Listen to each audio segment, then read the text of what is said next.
Hello friends and welcome to another quick MarioMayhem.com video. As of 2011, Super Mario Bros. 3 remained the highest grossing, non-bundled home video game to that date, having grossed a massive $1.7 billion in sales. So with these crazy stats in mind, it's time to grab your warp whistles, Goomba boots and raccoon leafs as we jump into one of the most popular video games of all time. Starting with number 10, we have Pink Mario. Hiding amongst the game's data are these two unused Mario sprites. These are pretty close to Mario's final look except for his rather dashing pink overalls. Also hidden were these two unused enemies. That's right, we nearly had a group of faster swimming gold Cheep Cheeps and a faster green Parabeetle.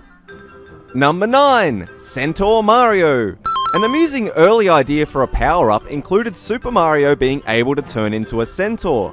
Obviously this idea didn't make it into the development stage, but it's fun to think about the graphics for this, not to mention the different gaming direction this could have sent Mario down. Number 8, Muncher Madness. If you played Super Mario Bros. 3 on your original Nintendo or Super Nintendo, you might have noticed this neat trick of being able to hit a muncher with your raccoon tail and having it turn into a block. This functionality was removed, however, when the game was ported over to the Game Boy Advance. Number 7, Kuribo Power.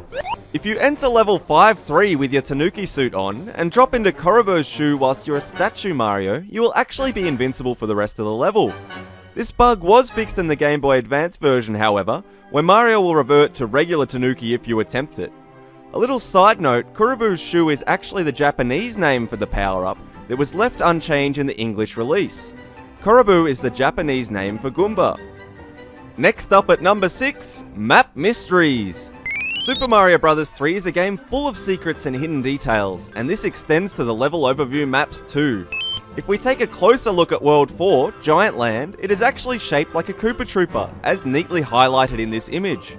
World 7, Pipeland, is shaped like pipes itself, and even the island that houses the castle in World 3 resembles Japan, with the castle's position itself reflecting the location of Nintendo's headquarters in Kyoto. Number 5, Chain Chomp Escape. If you have a little bit of spare time one day, sit back and watch a Chain Chomp for a while. After 49 escape attempts, Chain Chomps will actually break free. Number 4, Misleading Box Art. If you were really banking on playing the game shown in the box art, you are in for a bit of disappointment. The screenshot shown in the first map was actually taken during game development and shows a series of different paths available when compared to the game's final cut. As for the second screenshot, well, this just doesn't feature in the game at all. At number 3 we have Lost Bonus Games.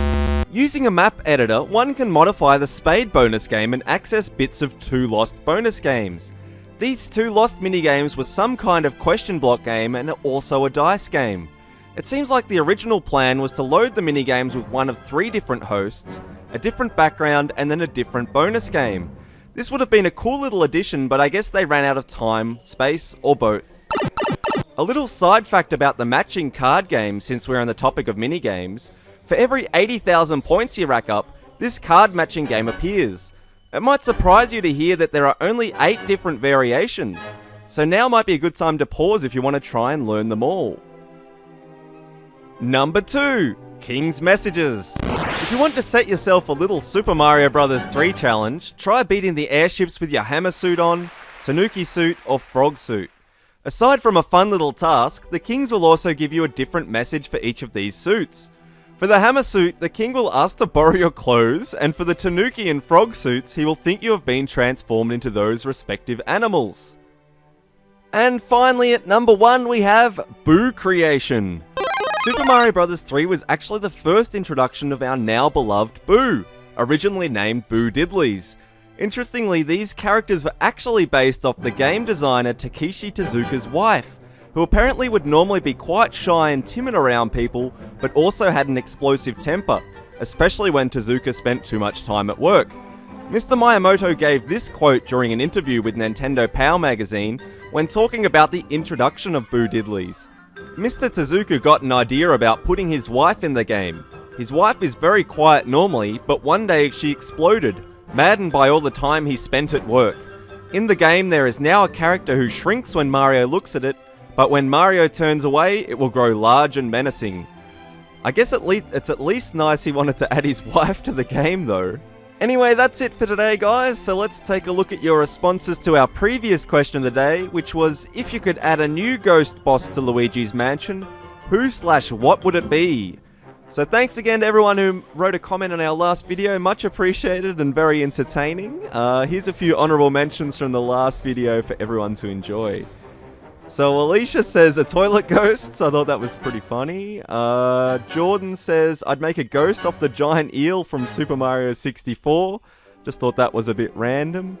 Speed Racer says a diarrhea ghost, the plumber's worst enemy. Critical Hit says the ghost of Luigi, so he'd literally be fighting his own death to save his life. I just thought that was some sort of Inception kind of answer and was pretty good. But the clap today goes to Pixelated Yoshi again, who says the ghost of all the Yoshis that were used as a second jump. So thank you to Pixelated Yoshi and everyone else for their answers. And today we'll leave you with the question, if you had your own warp whistle, where would you warp to and why? So get as creative as you want with this one, guys, and let us know your thoughts below, and the best, most creative answer will be featured in our next video. Don't be afraid to like other people's comments as well if you think they're good. It's always nice to get a like. And that's it for today, friends. I hope you enjoyed these 10 epic Super Mario Bros. 3 facts. Don't forget to subscribe if you haven't already. Keep those comments and likes coming, and we'll see you soon.